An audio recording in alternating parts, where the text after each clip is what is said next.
வணக்கம், welcome to Chitra Murali's kitchen.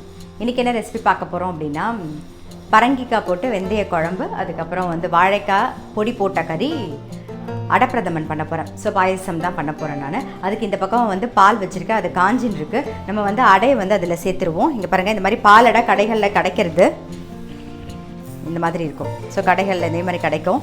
நான் ஒரு 3/4 கப்புக்கு எடுத்திருக்கேன், அதை இதில் சேர்த்துட்றேன். பால்லையே வேகட்டும்.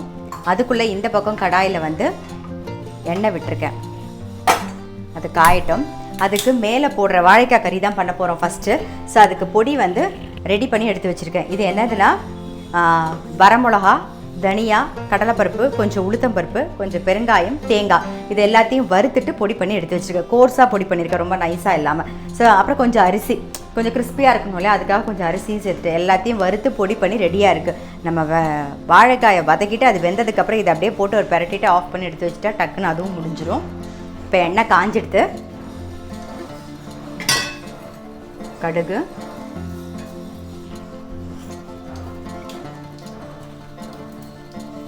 கொஞ்சம் உளுத்தம் பருப்பு, சீரகம்,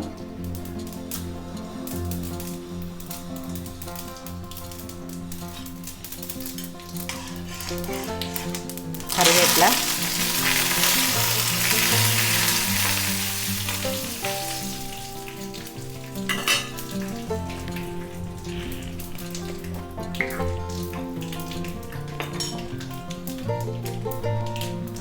கட் பண்ணி வச்சிருக்கிற வாழைக்காய்,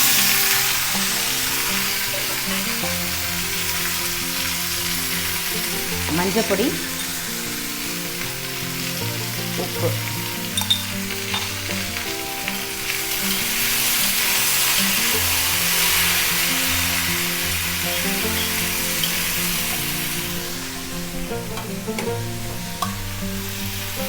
நல்லா மிக்ஸ் பண்ணிவிட்டு மூடி வச்சிடலாம். வேகட்டும். வேகிற வரைக்கும் வெயிட் பண்ணலாம். இந்த பக்கம் வாழைக்காய் வந்துடுச்சான்னு பார்க்கலாம். பாருங்க, வாழைக்காய் நல்லா வெந்தெடுத்து. ஸோ இப்போ நம்ம வறுத்து அரைச்சி வச்சுருக்கோம் இல்லையா, பொடி பண்ணி வச்சுருக்கோம் பாருங்கள், அந்த பொடியை சேர்த்துக்கலாம்.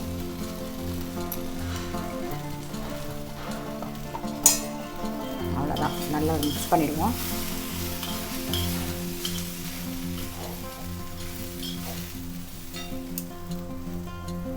அவ்வளோதான், ஆஃப் பண்ணிவிட்டு இந்த பக்கம் உரமாக வச்சுருவோம். அடுத்தது கற்சட்டி வச்சுருக்கேன், அதில் நல்லெண்ணெய் விட்டுருக்கேன், அது கொஞ்சம் காயட்டும்.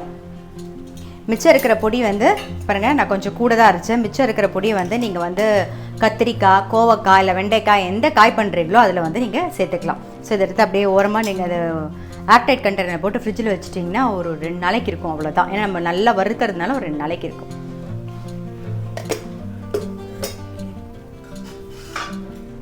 எண்ணெய் நல்லா காஞ்சிடுத்து. நம்ம பரங்கிக்காய் வெந்தய குழம்பு தான் பண்ண போகிறோம்.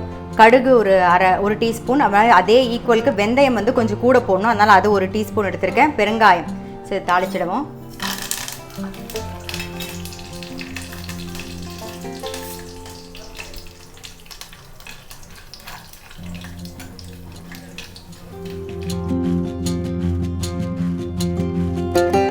பரங்கிக்காயும் கருவேப்பிலையும் சேர்த்துருவோம்.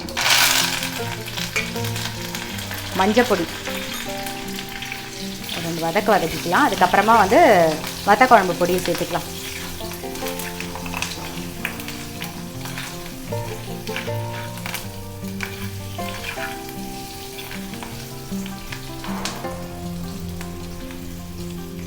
பரங்கிக்காய் கொஞ்சம் வதங்கிடுது. இப்போ வத்த குழம்பு பொடி சேர்த்துருவோம். நான் ஒரு 3 டீஸ்பூன் சேர்த்துருக்கேன்.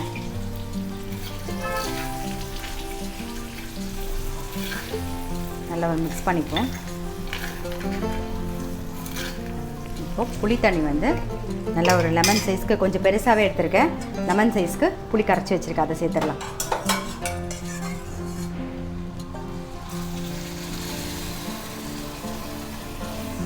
ஒரு கொதி வரட்டும்.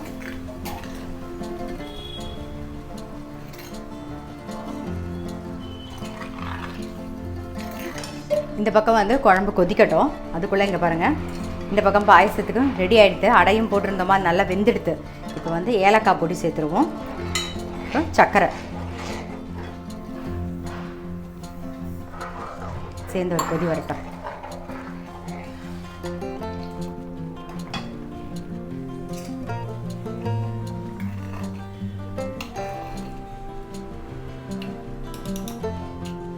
நல்ல ஒரு கொதி வந்துடுது. இப்போ வந்து தேவையான உப்பு சேர்த்துருவோம். அப்புறம் கொஞ்சம் வெல்லம். வெல்லம் வந்து புளியோட எரிப்பு எடுக்கிறதுக்காக தான் சேர்க்குறோம். இது வந்து ஆப்ஷனல் தான், உங்களுக்கு பிடிச்சிருந்தா நீங்கள் சேர்த்துக்கலாம். பட் கொஞ்சம் வெல்லம் சேர்த்திங்கன்னா வந்து அந்த வத்த குழம்புக்கு டேஸ்ட் வந்து கொஞ்சம் என்ஹான்ஸ் பண்ணி கொடுக்கும். அதனால் கண்டிப்பாக வந்து வெல்லம் சேர்த்துக்கோங்க. இப்போ நல்லா கொதி வரட்டும், நல்லா எண்ணெய் பிரிஞ்சு கொதிக்கட்டும், அது வரைக்கும் வெயிட் பண்ணுவோம். நம்மளுடைய பரங்கிக்காய் வெந்தய குழம்பு ரெடி ஆகிடுது பாருங்கள். நல்லா கொதித்து எண்ணெய் பிரிஞ்சு வந்துடுது பாருங்கள். ஸோ இந்த அளவுக்கு எண்ணெய் பிரிஞ்சு வரணும். ஆஃப் பண்ணிடலாம். இந்த பக்கம் வந்து நம்மளுடைய பாயசமும் ரெடி. ஆஃப் பண்ணிவிடுவோம். வாழைக்காய் கறி ரெடி. வாழைக்காய் பொடி போட்ட கறி. இப்போ ஆக்சுவலாக வடை தான் ரெடி ஆகிட்டு இருக்கு. காலையிலே நீங்கள் சமைக்கிறத பார்த்துருப்பீங்க. என்னடா ஒரு காம்போ இல்லாமல் ஒரு சமையலா அப்படின்னு பார்த்துருப்பீங்க. வெத்த குழம்பு பண்ணோம், அப்புறம் பாயசம் பண்ணோம், அப்புறம் வடை பண்ணுறோமே அப்படின்னு யோசனை பண்ணியிருப்பீங்க. ஆக்சுவலாக வந்து லீக்கு வந்து நம்மளுடைய அந்த உளுந்து வடை ரொம்ப பிடிக்கும். ஸோ ரொம்ப நாளாக சொல்லிட்டு இருந்தாங்க. அப்புறம் வந்து வினோத் சொன்னார் அவருக்கு வெத்த குழம்பு வேணும் அப்படின்னு சொல்லிட்டு. அதனால இன்னைக்கு வந்து வெத்த குழம்பு, அவருக்கு ஸ்வீட் ரொம்ப பிடிக்கும்.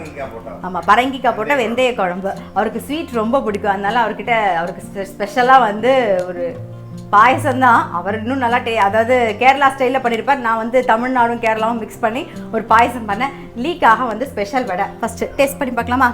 You just taste it.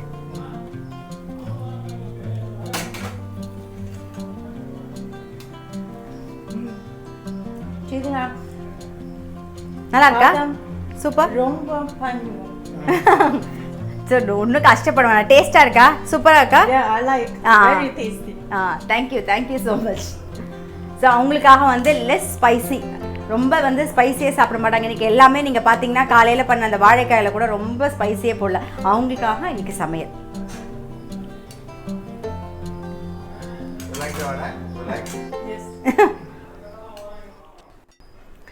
இன்றைக்கி ரெசிபி பார்த்துருப்பீங்க. எல்லோரும் டெய்லி பண்ணுறது தான். நான் டெய்லி பண்ணுற ரெசிபி தான் இன்றைக்கி. ஜஸ்ட்டு ஸ்பெஷலாக லீக்காக வடை, அப்புறம் வினோத்காக வந்து பாயசமும் வத்த குழம்பும். லீவும் வந்து வத்த குழம்பு வந்து ரொம்ப மைல்டாக கேட்டிருந்தாங்க. ஸோ அதனால் இன்றைக்கி எல்லாமே ரொம்ப மைல்டாக தான் இருக்கும். ஸோ டிஃப்ரெண்ட்டாக நீங்களும் இந்த மாதிரியே ட்ரை பண்ணி பாருங்கள். நான் வடையில் இடத்துல நம்ம பண்ண வெறுமே வந்து மிளகு மட்டும்தான் போட்டு அரைச்சேன். மிளகு, உப்பு, வேறு எதுவுமே இல்லை. கொஞ்சம் வெங்காயமும் கருவேப்பிலையும் சேர்த்துக்கிட்டு ஆட் பண்ண, அவ்வளோதான். ஸோ அந்த மாதிரி கூட ட்ரை பண்ணி பாருங்கள். டிஃப்ரெண்ட்டாக இந்த வீடியோ உங்கள் எல்லாருக்குமே ரொம்ப பிடிச்சிருக்கும். ப்ளஸ் லீயை ரொம்ப பிடிச்சிருக்கும்னு நினைக்கிறேன். Thank you. Very tasty vada. Thank you. Thank you so much.